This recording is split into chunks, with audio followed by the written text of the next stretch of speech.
ఆడు మగాడ్రా.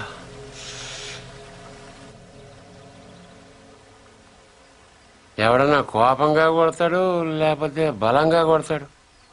ఈడేంటో చాలా శ్రద్ధగా కొట్టాడు. ఏదో ఒక గోడ కడుతున్నట్టు, గులాబీ మొక్కకు అంటు కడుతున్నట్టు చాలా జాగ్రత్తగా పద్ధతిగా కొట్టాడురా. ఆడు మగాడ్రా బుజ్జా. మొన్నటి నుంచి చూస్తున్నాను ఆడు మగాడు మగాడని ఒకటేనా సార్? ఆడు మగాడైతే మేము మాట్లాడగలవా? నువ్వు అను, రేపు ఈ పాటికాడు బొక్కలిచ్చి మన మొక్కలు ఎరువు కింద వేస్తాను. ఎరువు లేకపోతే అరువు తెచ్చుకుందాం గాని ఆడితో పెట్టుకోతురా బుజ్జి. పరువు అంటే ఆయన కొట్టడం నా వల్ల కాదంటావు.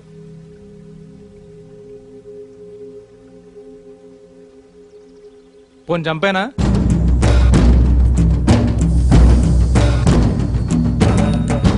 ఎల్లుండి నూకాలమ్మ జాతర. ఊళ్ళో ప్రతివాడు గుడికొస్తాడు, వాడు వస్తాడు, కానీ మళ్ళీ వెళ్ళడం. వీరమ్మ చెరువు దగ్గర 4 సుమోలు ఉంటాయి. గట్టు దాటుతుంటే వేసేస్తాం. లక్కీగా దాటాడా అనుకో, చుక్కల గుట్ట దగ్గర ఇంకో 3 సుమోలు ఉంటాయి.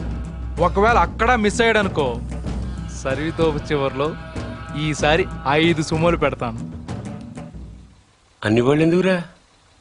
పెళ్లిగా నెడతావా? మర్డ చేయాలంటే కత్తులు ఉండాలి కానీ కాలిసులు సుమోలు ఎందుకురా బుజ్జా? మరేం చేయమంటావు? నీలా మందు కొడుతూ కూర్చోమంటావా? రే, జింక నాటేటప్పుడు పులి ఎంత ఓపికగా ఉంటుందో తెలుసా? అట్లాంటిది మరి పులిని ఆట ఆడాలంటే మనం ఇంకెంత ఓపికగా ఉండాలి. చెట్ల దగ్గర చెరువు దగ్గర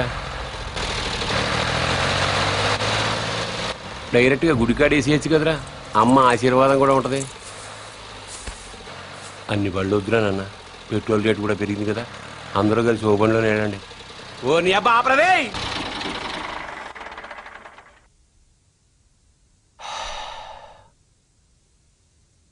నిశ్శబ్దం ఎంత భయంకరంగా ఉంటుందో చూసావా? అందుకే మీరెంత సైలెంట్గా ఉంటే మర్డర్ అంత వైలెంట్గా ఉంటుంది.